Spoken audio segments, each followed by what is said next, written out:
Blunders. What up, everybody? Welcome to another episode of Electrical Blunders. My name is Paul Abernathy, your host, and welcome to the show where in the Electrical Blunders, what we're doing is we're looking at videos that are available out in the public domain, have a considerable amount of views online, and people are watching these videos, and every now and then I get them sent to me, and then sometimes I find them. And in case of today's video, it was actually sent to me and asked if I would critique it. So we're going to look at it. But here's the thing. I'm not doing this to hurt anybody's feelings. I'm not doing this to make somebody feel like they're not as smart or I'm smarter.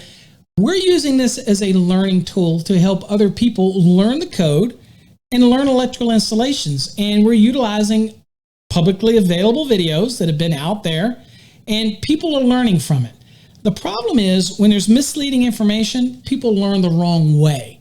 And that's what we make an effort to try to set the record straight, maybe teach the original publisher of the video a little bit, and everybody else watching and learn a little bit as well. So again, this is our commentary on a publicly available video, and we're going to actually critique it and give some commentary to it. But remember, we're doing it for educational purposes only. We want to help people. Okay, so remember that. Now, if you like what you see, do me a favor. Give me a like, subscribe, and share it with somebody else. And if you really want to get a lot of private material, a lot of private videos and content on the NEC, or you want to really step your game up, go to this website right there, electricalcodeacademy.net. And you'll see we have courses on residential wiring, commercial wiring, grounding and bonding, industrial wiring. We have Electricity 101. It teaches you everything you want to know about electricity. We have grounding and bonding. And then we have our infamous Fast Tracks. Our Fast Tracks is without a doubt the premier product for learning the National Electrical Code. There is no better way to learn the NEC than with our Fast Tracks program. You get access to it for an entire year.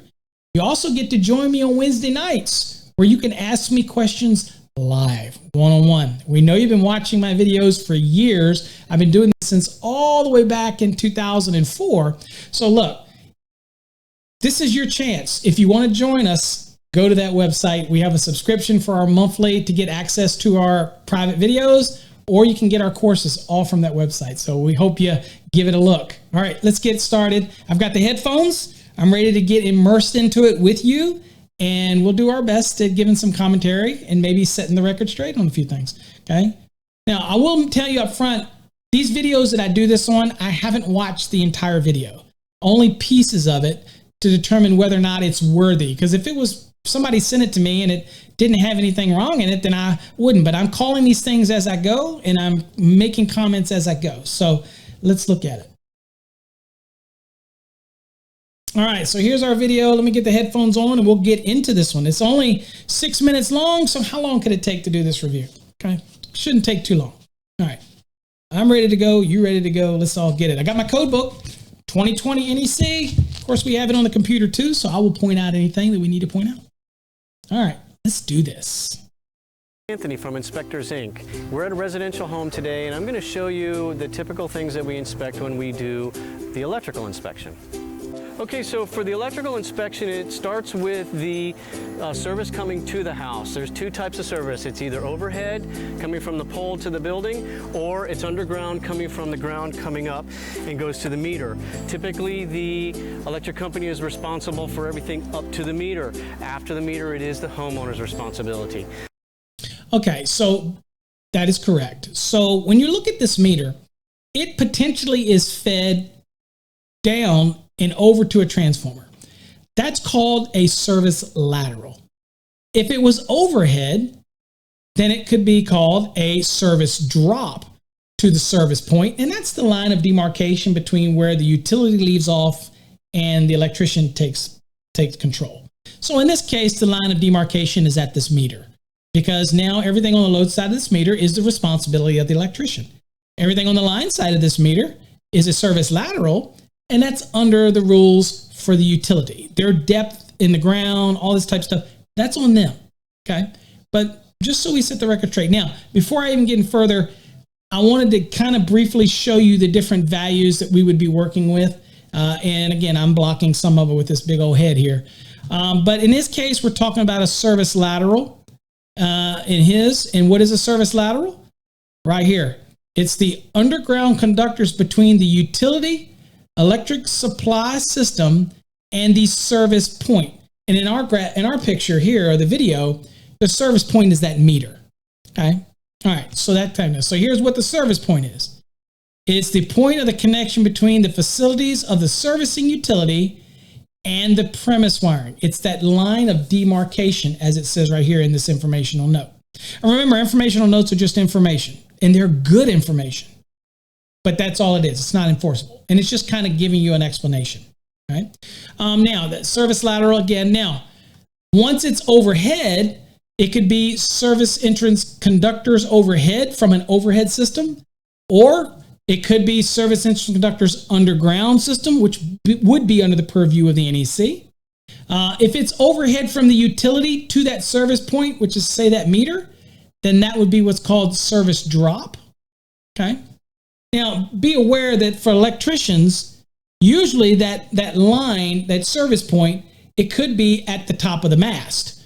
So we're going to be running from our meter up to the mast to a weatherhead, and then we're going to have that point where the electrician would size everything up to the weatherhead, but then from the service drop, which from the transformer or the serving utility point, down to that service point. Okay. So what is this? Again, we know what a service point is. It's the point between where the utility and the premise wiring lets off. Okay. Now, you only have one service to a building. Anything beyond that becomes feeders and branch circuits. But we have one service to a building, and that is supplied by the utility.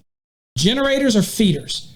Transformers that are maybe premise owned or tenant owned, that's all feeders. These are services. So some element of this is coming from the utility. Okay. So again, we're not going to get too deep in the definitions of it, but I just kind of wanted to throw that out there. In our example, the picture you see he's dealing with, that is probably a service utility because it goes from there to the transformer from the utility. So that's also the service point, okay, at the meter location in this case. All right, so let's get back to it. So these are the components that we're checking, and it's the ones right after the meter.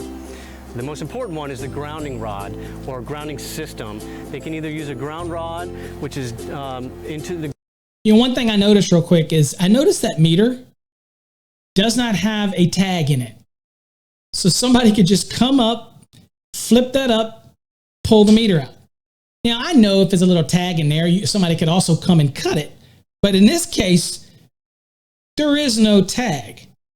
So if I'm doing an inspection on an existing dwelling, by the way, just so you can know this, I'm going to wonder if somebody hadn't done an upgrade or a service or something without calling the utility. Typically, they're going to have a tag in there, and it seals it. Okay, and that way you know if anybody's tampered with it or not.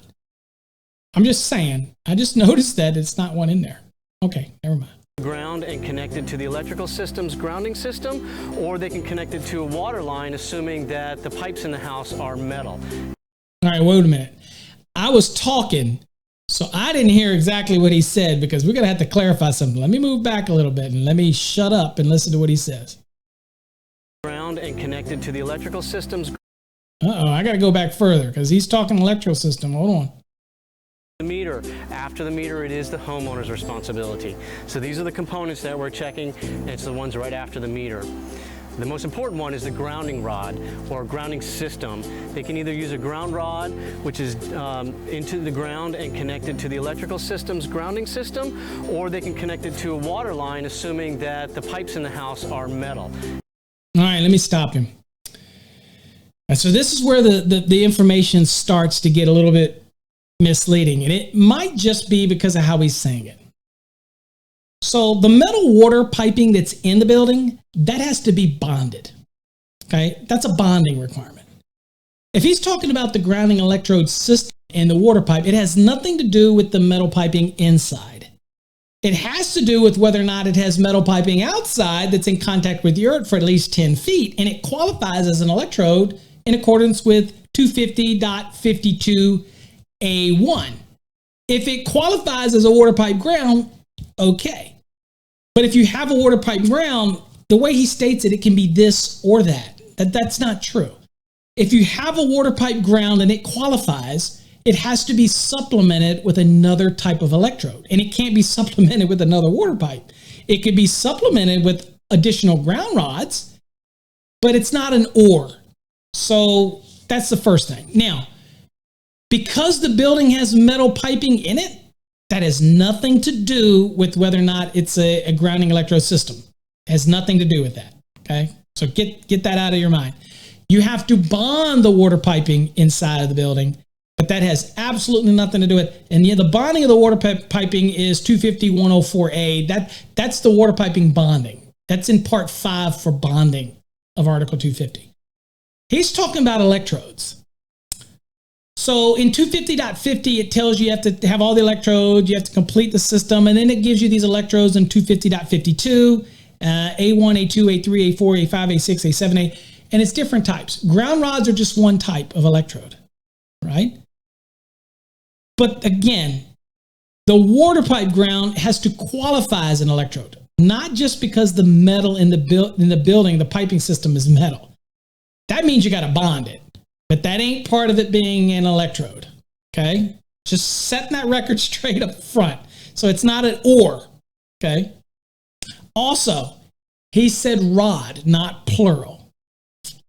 In the National Electrical Code, and of course we're going to use the 2020 for this, because it could be older, but I'm just going to use the 2020. You have to have 2 ground rods unless you can prove that one of them meets 25 ohms or less. And you can't do that with a regular megameter. You're going to have to use a ground resistance meter or a 3-point fall of potential meter in order to determine that. Most electricians aren't going to do that. So they're going to put what? 2 ground rods in. Those ground rods have to be driven. If they hit rock, they can go at 45. If they hit rock again, then they can be laid in a trench. Okay. And all those rules are found up in the code. So point being is, they also would have 2 rods that have to be at least 6 feet apart. The rods itself have to be 8 feet long, and generally they have to be driven. You have those other allowances, but you have to start out by trying to drive them. Okay, so I just wanted to lay that out there because, again, we started with some misleading information here, and I've given you a lot, and I don't want to confuse you. So I'll try to pause it and go on as we go a little further, but right now that's my observation, and let's see where he goes with this. If they're not metal, it has to be a ground rod. And I'll show you what those look like.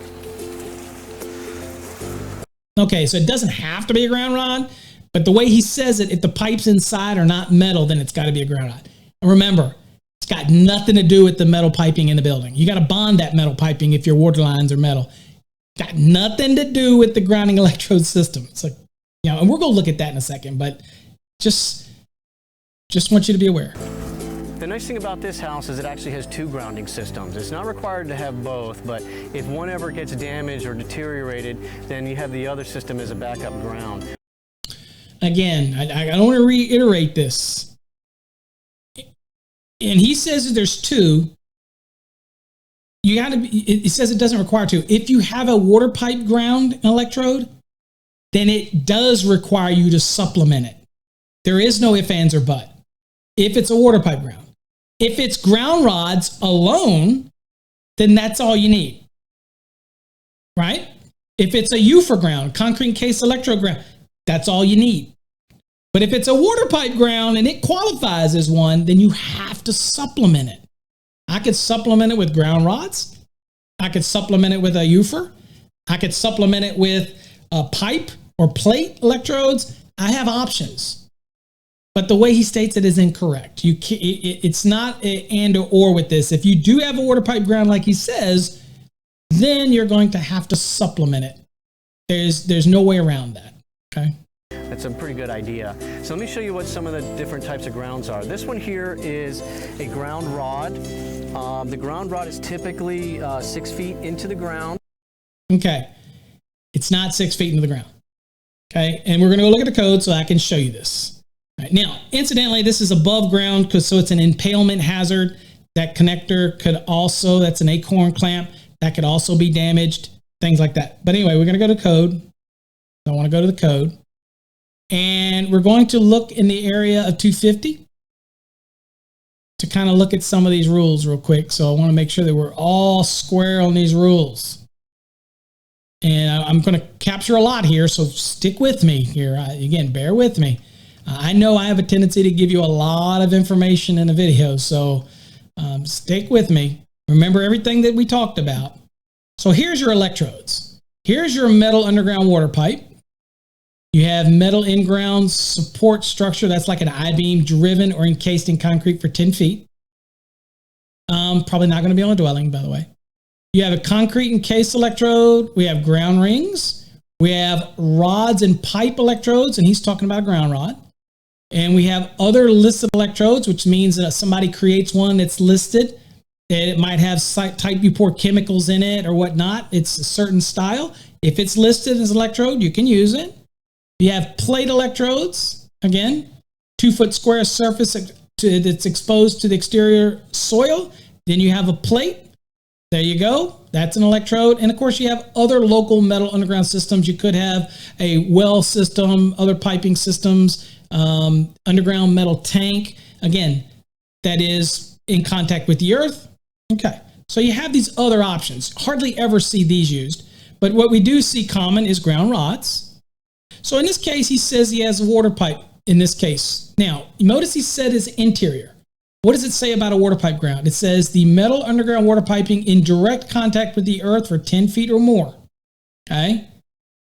So the inside the building has nothing to do with it at all.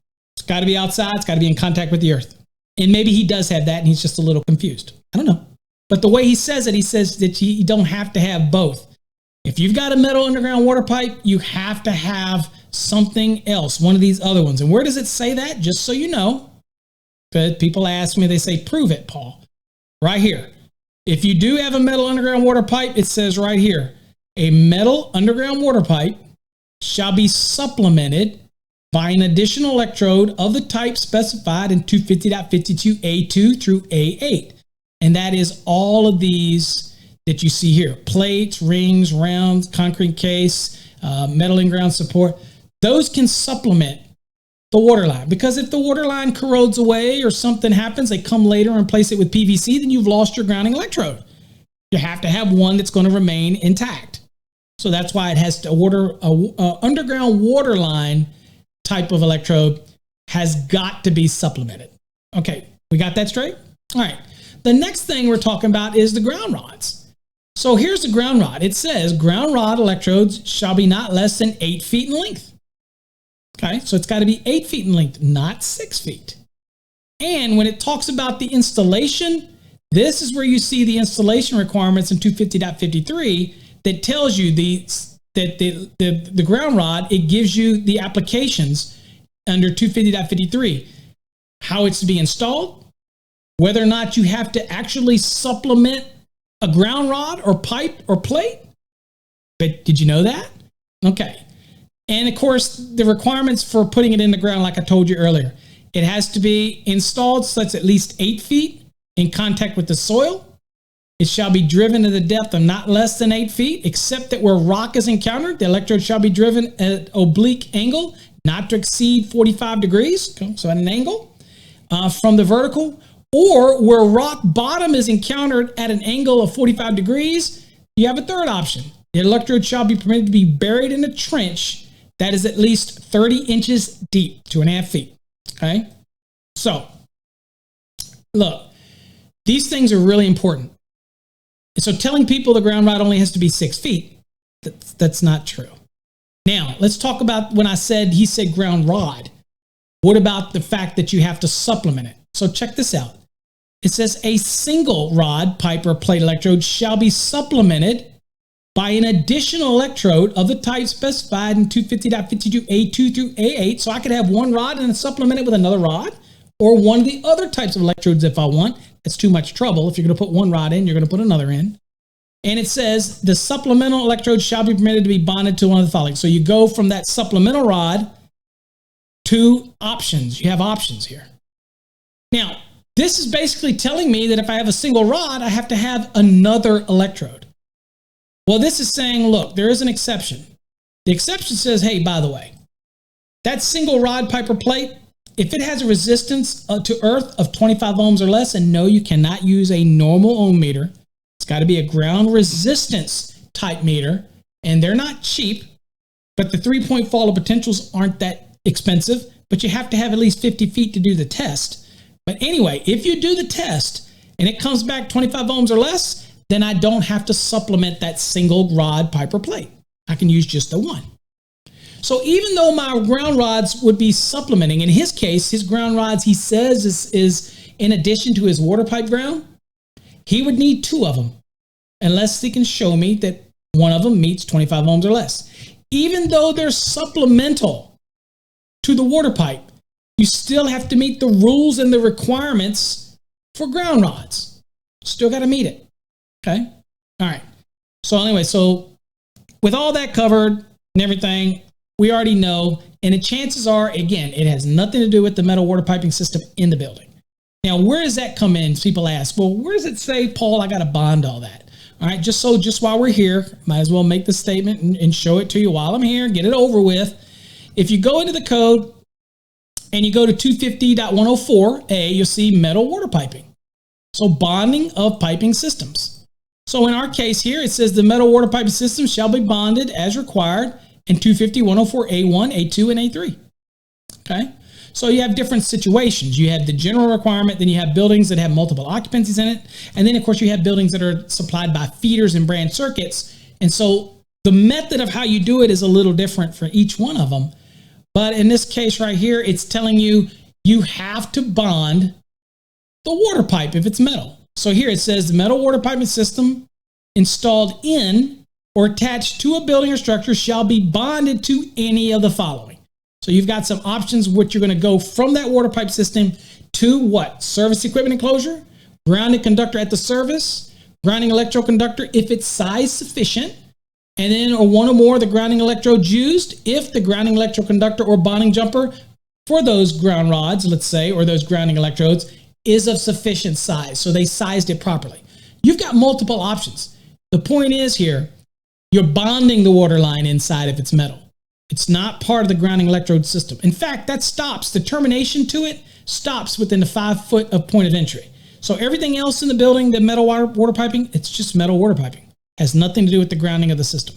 So he gave you a lot of information up front that was wrong. So we want to make sure that we clear all that up for you as we move through that. Okay, so hopefully I made it clear in the amount of time frame that we've got to try to show you here. All right, so let's get back to the video here. And only a little bit of it sticks up, and they have none should stick wire, up, and it is fastened directly to the ground rod.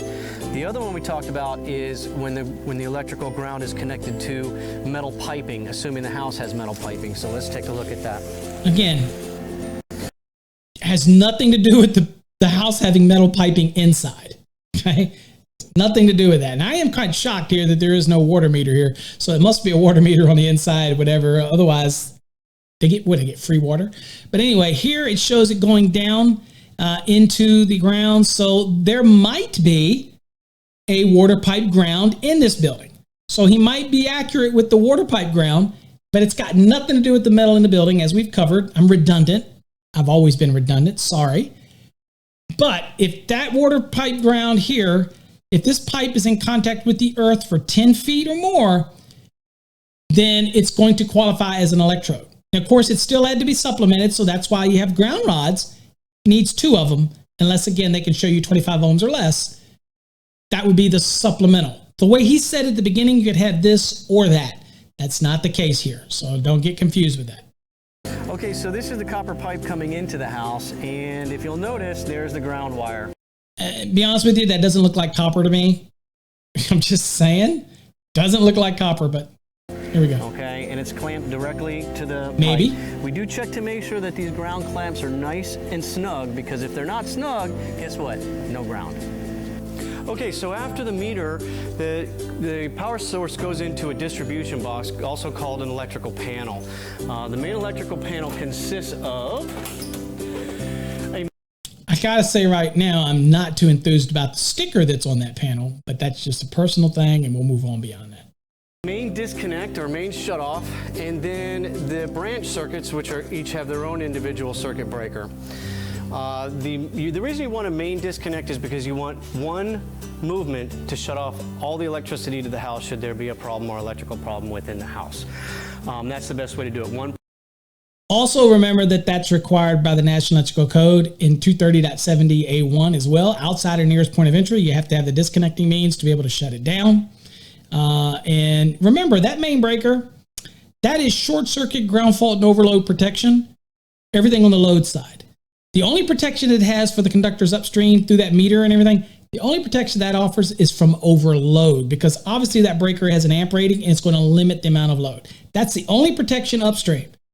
From that panel board, from that main breaker down, everything else, it's going to offer some load side protection. Obviously short circuit, ground fault, and overload, but nothing on the line side, only overload that is inherent to the rating of the device. Okay, just little things to remember. Pull turns it all off. You can also turn these off individually, but that takes longer, and so that's the reason why we have the main disconnect. It's not the reason, but also the main disconnect is rated for an amperage. Amperage is the maximum amount of electricity that this house can use. In this particular case, it's 200 amps, and that's sufficient to run the house, the swimming pool, and a spa. If there was overcurrent, meaning the house was drawing too much electricity for any reason at all, the main breaker would shut off by itself without tripping the individual breakers. Now, let me say something about that just so I can say it out there. If you have a situation where none of those individual breakers tripped, but that main breaker tripped, then that tells me that you did a very poor load calculation. I'm just saying. Because if you're not exceeding the ratings of these individual circuits and they're not tripping their overcurrent device, but you're blowing a main, then somebody did not do a calculation. And the reason I bring that up is because he says it does a pool, spa, the house itself, and I just want to let people know we do load calculations to determine whether or not that 200 is adequate or not. It's all based on a load calc. Article 220 of the NEC, Part 3 and Part 4, Part 3 being a standard method, Part 4 being an optional method. We have to understand it. If you don't know how to do load calculations, you need to get in my Fast Tracks program, because I will break it down and we will hammer it home how to do load calculations so you never have to worry whether or not the service is adequate or not. You know how to do the calculations. So if you want to get into our program, get into our program and learn the NEC. But you're going to learn way more than that. Trust me. I'm going to walk you through it. I'm going to mentor you. You're going to attend Wednesday night sessions with me. You're going to learn the code. You're going to learn electricity too, but you're going to learn the code. So anyway, let's get back into it. However, if you have one appliance, for instance, the stove is malfunctioning and it's using up too much electricity, instead of it causing a fire, it'll trip the breaker individually. So, and you look at that, you'll notice that they'll have a little red spot on them in the window glass. Remember now, not all breakers have that sight glass. All right, that's very unique for like Square D, Schneider, Cutler Hammer might not have it. Siemens might not have it. So very specific to Square D. And that looks like it's probably a Square D panel. Just remember, don't always go in there looking for the little sight glass to see it, because some manufacturers don't have that. Just kind of something to think about. If they've tripped, the way you reset them is to turn it completely off and then turn it back on. However, if it trips again, you know you got a problem, you need to call a licensed electrician. Yeah, one of the things when we tell people before we take this panel off is you don't ever want to touch anything inside that panel. It is energized and it is very dangerous, okay? So if you do take the panel, we recommend that nobody takes the panel off except a licensed electrician or someone trained to do so, like a home inspector, okay?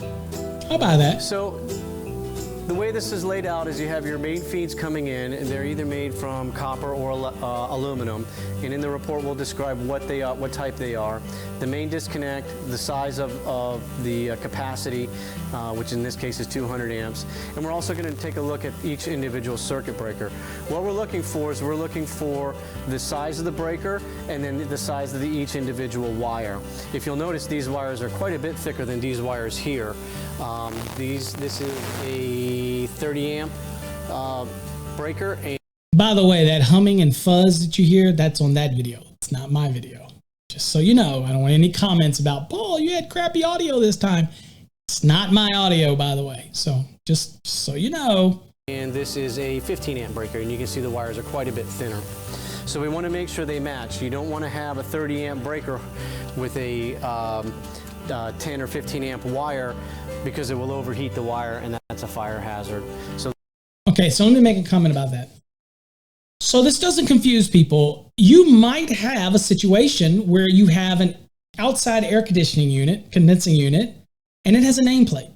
And the nameplate might say on it, minimum circuit ampacity, maximum overcurrent protection, whether it's a fuse or circuit breaker.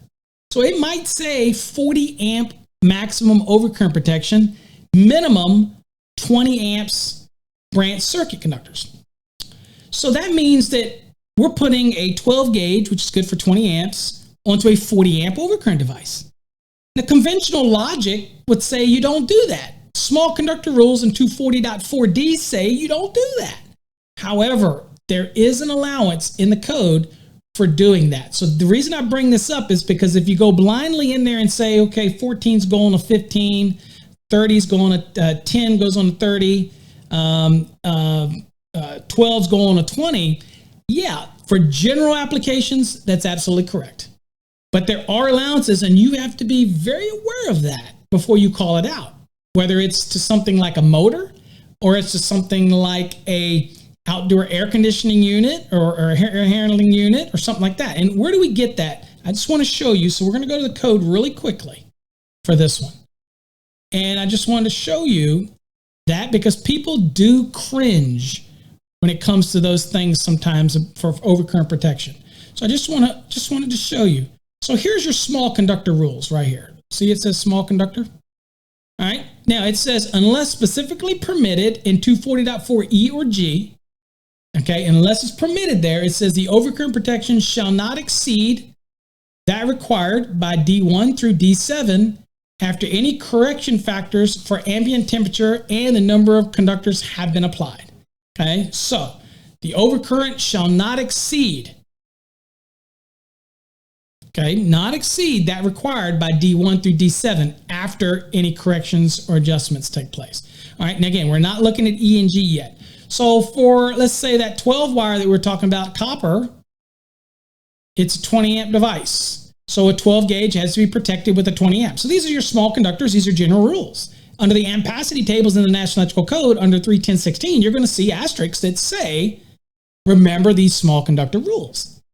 However, the allowances in E and G, E being for tap conductors, and the whole concept about tap conductors is the conductors that are tapping to, let's say, the circuit, like a branch circuit, or the ones that tap to a feeder, they're typically going to be smaller anyway. So there's some allowances there, the tap rules. And if you don't know what tap rules are, again, get in our Fast Tracks program. We discuss everything about 240.21 and understanding tap rules. But the one that we want to look at is G. G is for specific conductor applications. So that outside air conditioning unit, covered in 440, parts 3 and parts 4 talks about those conductors and the sizing, and it makes it okay. So ultimately, it's okay to have a 12 gauge on a 40 amp device if you're using 240.4G and following the rules in the article that it references. Now, why is that? Well, the reason for that is because when the motor or the compressor starts up, you have this sudden surge, but then it's going to come down to its running amps and it's going to be fine, and it's well within the scope of the conductors that it recommends. The overcurrent device is going to be able to handle that inrush that takes place. That's why it's higher. But it's still going to be more than adequate to be able to handle the needs of short circuit, ground fault, and overload protection. Okay? So overcurrent protection is short circuit, ground fault, and overload. That ultimately ends up being what we call overcurrent. All of them result in more current than what was originally designed for the conductor or the system. But it's okay under these applications. So you see it's okay for the AC and refrigeration. You see that it's okay in certain applications for the motors. You see that it's okay in part 2 of 422, which deals with appliances. These are motor operated appliance circuit conductors. So you do have some allowances here. So the point I'm trying to make is don't go blindly looking at a 14 and say that's got to be on a 15 amp. If you look at the legend, and the legend says it's an outside air conditioning unit, then it might be okay based on 240.4G. So just keep that in mind. So, generally your normal branch circuits and things like that, it holds true. A a 14 on a 15, a 12 on a 20, 10 on a 30 holds true. But there are those allowances where, because of the characteristics of the motors involved or the units that are involved, it's okay to do that. So always keep that in the back of your mind, that is something. Okay. All right, let's get back to it. So those are the things that we're checking for when we're inside the panel. The other thing we're checking for is a thing called double lugging, where they'll put 2 or more branch circuit wires into a breaker. Some breakers are designed for multiple wires, most of them are not. So we're going to check to make sure that they're properly installed. Okay, so the next thing in the electrical system that we check is the actual appliances, or the lights, the outlets, the switches. And one of the things I wanted to show you, this is a really neat device, this little trade secret. These you can get at most hardware stores. They're outlet testers. You want to get the one with the little button in there because it tests what's called GFI, ground fault circuit. So it's actually GFCI rather than GFI. So it's ground fault circuit interrupter tester. Now, this is a test device. You should be testing your GFCIs for you in the field or your home. You should be just testing the test button on the device that's mounted in the receptacle outlet box. You should be hitting the test button.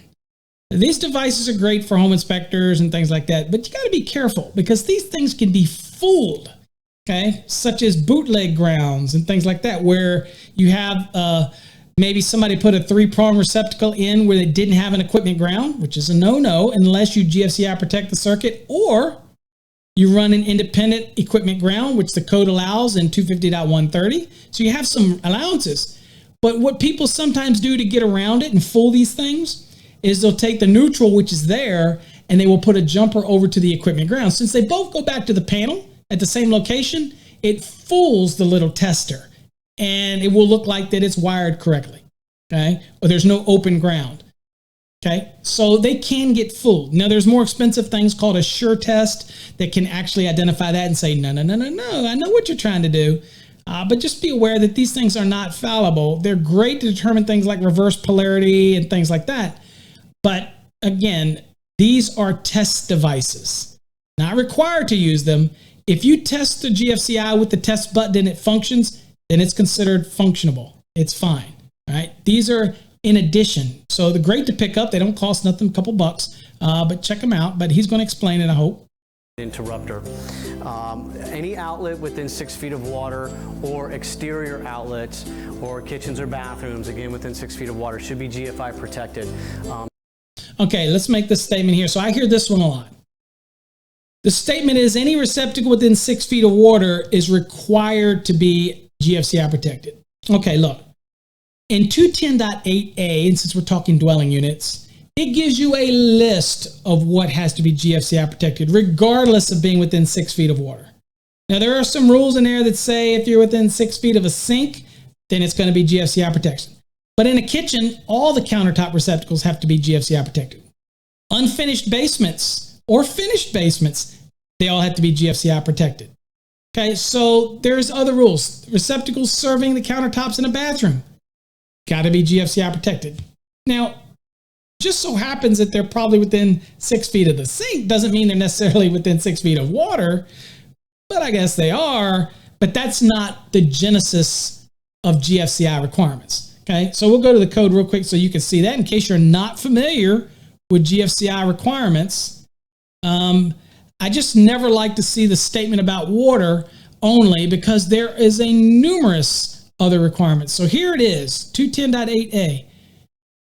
And you'll notice that it's required in bathrooms, it's required in garages, accessory buildings, whatnot, outdoors, basements, kitchens. Again, we're talking the ones that serve the countertop, not the ones that would be around the walls, let's say in a nook area, only the ones in the kitchen. Unless those ones in the nook area were within 6 feet of the top inside edge of the sink, then they would be required to be GFCI protected. Incidentally, here, if I have a bathroom and a bedroom, and the receptacle is in the bedroom just around the corner from the bathroom, if it measures, as the crow flies, within 6 feet of the sink in the bathroom, guess what? It's going to need to have GFCI protection, even though it's in the bedroom. Okay, it's all about the measurement. Okay, and you're going to see how you measure it. That's up here in the requirements for the measurements right here. For the purpose of determining this section, the distance to the receptacle shall be measured. The shortest path that a supply cord of an appliance connected to the receptacle would follow without piercing a floor, a wall, a ceiling, or a fixed barrier, or the shortest path without passing through a window. So it's basically as the crow flies, because that's how you would pull the cord. Get it? All right. So anyway, there's a lot more than just being associated with water here. But again, I wanted to point that out so that you understand that. Okay. Back to the video. The reason being is that so to protect any individual so they don't get shocked if the outlet malfunctions.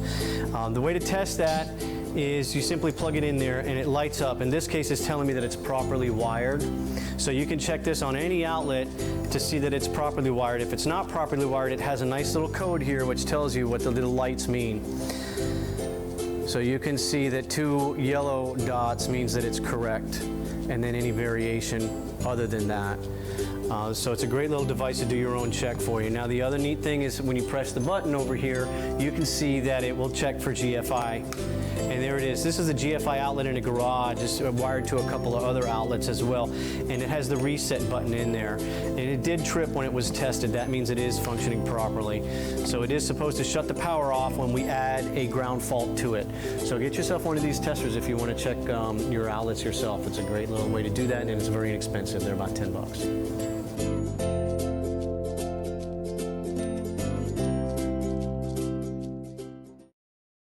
All right, so here we go. We'll come back to me. All right, short little video, short little commentary. Issues, real big issues with the grounding. Hopefully he'll reach out. Maybe he'll get in my grounding and bonding course and learn a little bit more about grounding and bonding. It's great. I'd love to have you. But I thought, did a good job on the video. Feels very comfortable on camera. That's great. We just have to be careful when we're explaining things that are important, like grounding of a system. And we have to understand it. For example, if he has metal water piping in the building, you got to bond it. So we already saw that in the code. If you have a water pipe ground, you have to supplement it. It's not a this or that for this case. So things that he needed to learn a little bit, but hopefully you learned something as well. And again, I'll say it like I always say it. If you want to truly learn the National Electrical Code better, go to this website. Get in our Fast Tracks program. You will learn the code from the very beginning, the history of the code, all the way up to hazardous locations. Also, our program has over 1,200 exam-style questions to test your knowledge. You don't get better at something unless you push yourself. You want to push yourself. Our program has that. There's a lot of videos. There's a lot of features. And if you want to learn how our Fast Tracks works, go to our website. At the top, you'll see the Fast Tracks exam prep. Remember, it's not just for exam prep, though. It's for learning the NEC. But you click on it, and we have some videos you can watch. It will explain the program. It will show you everything that's involved in it. And to me, it really is a cornerstone of where we're going with education. So I was excited not to just give you a book. I was excited not to just give you a webinar, but we give you immersive interaction. You have our courses. You have me. I will help tutor you along the way. You'll join me on Wednesday nights. If you want to learn residential or commercial, grounding and bonding, industrial, or electricity 101, we've got courses for you. So check us out at electricalcodeacademy.net. And hopefully you got something out of this episode of Electrical Blunders. Until next time, stay safe and God bless.